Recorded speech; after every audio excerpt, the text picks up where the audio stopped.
Hello, my friends. All right, today we're going to be going over stories from July 3rd, 2023 for your daily Russian hacker news segment. All right, so first up, Silicon Republic. Dublin Airport lays the victim of the third-party MoveIt cyber attack. So if you don't know already, the MoveIt attack or exploit is on the MoveIt file secure file transfer application that is owned by Progress, and this file transfer application is used by commercial entities as well as government agencies. And behind the exploitation of this software is the group called Cl0p, Russian ransomware group, threat actor. And it has been confirmed that Dublin Airport was affected by the MoveIt exploit by Cl0p after they attacked the professional services firm Aon, which is a third party in this situation. So again, goes to show that you don't always have to be the direct victim of an attack in order to be affected. You can be on the periphery and still have your data stolen and compromised. So for them, though, it looks like it was just employee benefit data, and as well as probably looks like PII, sensitive PII, and also salary information. On that note, our second article today, another ransomware-based group, Blackcat, which was derived from Black Matter from a few years ago. So this group, also known as ALF-V, Blackcat confirmed that they had obtained 7 terabytes of internal documents from the Barts Health NHS Trust, which manages 5 hospitals in London that care for about 2.5 million people. So usually it is their MO to deploy the ransomware and, of course, offer the decryption key if it has been paid. The ransom has been paid. However, in this case, it looks like they have not used their actual ransomware. They've chosen to simply exfiltrate the data, and they are releasing snippets of that data as evidence that they do have it, but they haven't actually conducted or actually deployed their ransomware. They were in the article, they talked about why that's the case. Honestly, in my opinion, some hackers still have some morals, as hard as that is to believe at times, especially Black Hat ones. But these guys, they're in it for the money. They're not in it to necessarily see the world burn, and especially not hospitals. Usually that's kind of that's something that you don't usually see hacker groups advocating, is going after hospitals. It's just not good PR, first of all, and it'll make everyone hate you, even within the hacker community, because you're kind of preying on the innocent. Like, not even like, it's like the most innocent. Like, these are people who are medical personnel are trying to help people, really trying to help and save people. So usually it's kind of off the table to destroy hospitals, but it has happened. So I think that's more or less the case here. But it looks like they have been able to steal a ton of data. 7 terabytes, that's insane. That's a lot of data. Holy cow. gosh. Yeah, 5 hospitals, 2.5 million people. Man, that's a lot of PII and a lot of potential money to be wrought from that. So the hospital trust, they've talked about how it's something they're aware of, but they haven't really given anything else on that. So going to the next article. Again, this is another one for Blackcat. They're on a roll today. So Blackcat, it's been discovered. They're operators because Blackcat itself will rent. I guess you could rent or sell its services. Ransomware as a service to other operators. Verified operators.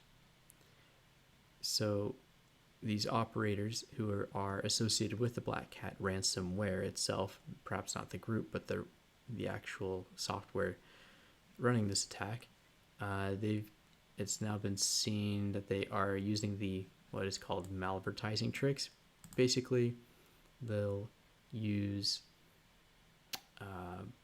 Google ads to be able to have a sponsored section within search results for a specific application. For example, in this case, it's WinSCP for file transfers. And again, that's kind of funny because now it's kind of calling back to the Move It hack of the other ransomware group. So they are using malicious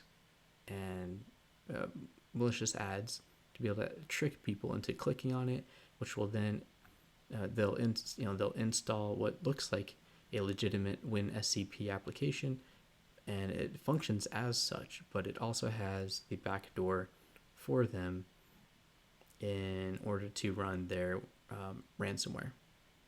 So again, that's another reminder for everyone at home to,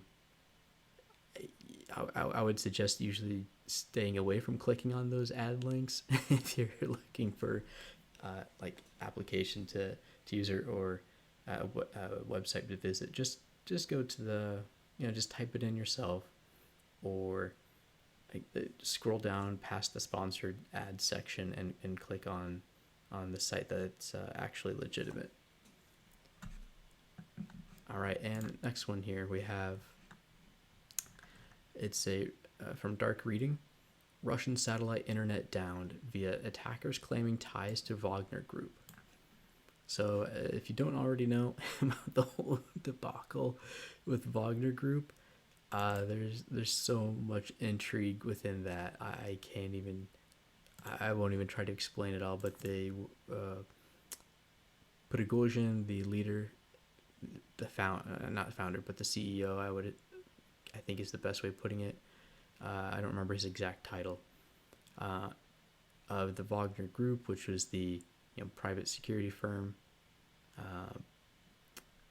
for Russia.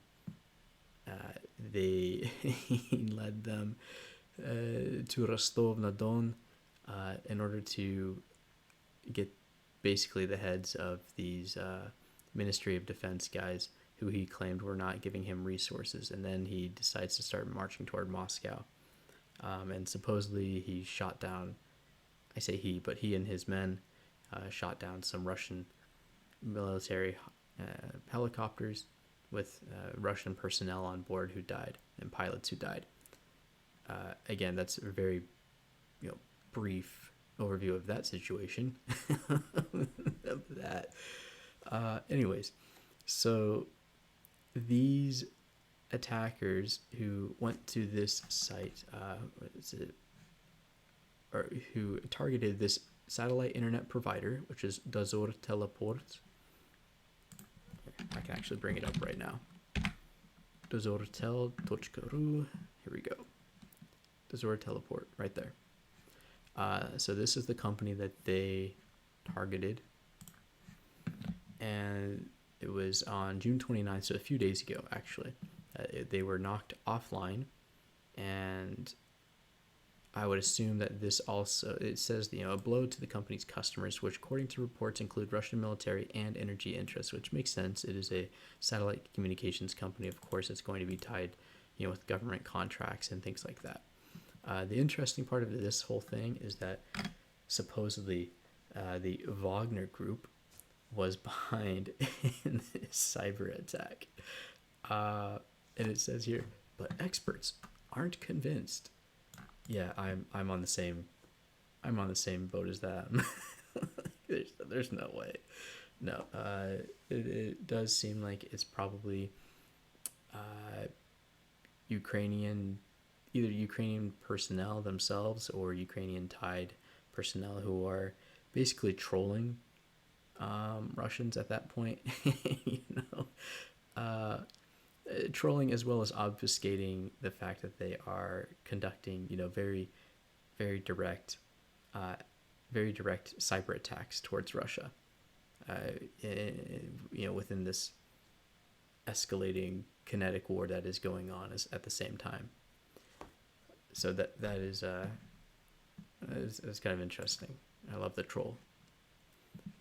And last but not least, we have this really long article, malware analysis report from Upticks. I haven't read much from them before, but this is really interesting. It was the unmasking of the Meduza stealer. And I swear I'd seen one from Meduza before, like a year ago.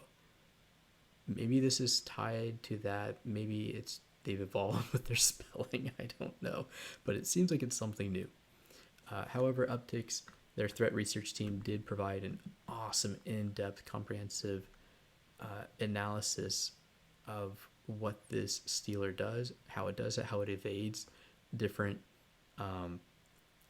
different mainstream popular antivirus software, including Defender.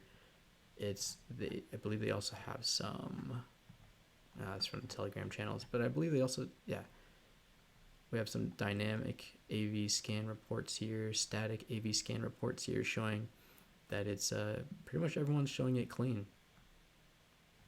All these scanners are not picking it up. And this is an infostealer. So what an infostealer will do mainly is targeting at your browser, anything attached to your browser. And in this case, Meduza is of course getting passwords, getting credit card numbers stored in your browser. It's also getting 2FA. So anything 2FA related, even extension related with 2FA. So that's also, it's pretty aggressive. It's interesting how an interesting aspect of it is to avoid detection is that it doesn't try to exploit all of that right away. It first tries to get in contact with this command and control center server before it even does anything remotely malicious on the machine, on the browser. And that way it's not detected, and if it can't connect with its C2 server, then it just automatically stops the attack before it even starts. So that way they don't waste being detected. So really interesting stuff here. I would suggest that if anyone's interested to go read that as well. Again, with Upticks for Meduza. All right, so that was the last article for today. Thanks everyone again for tuning in for daily Russian hacker news. I'll try to be doing this every single day. I want to wake up early, get this done in the morning, and have that something that you have it for you that you can listen to on the way to work, whatever it might be. But I'm really interested in growing my knowledge and sharing that knowledge of Russian threat actors, introducing them to you, getting into the weeds of how they work, and the tactics and techniques they use, and also kind of giving their stories and where they came from and who they are, really.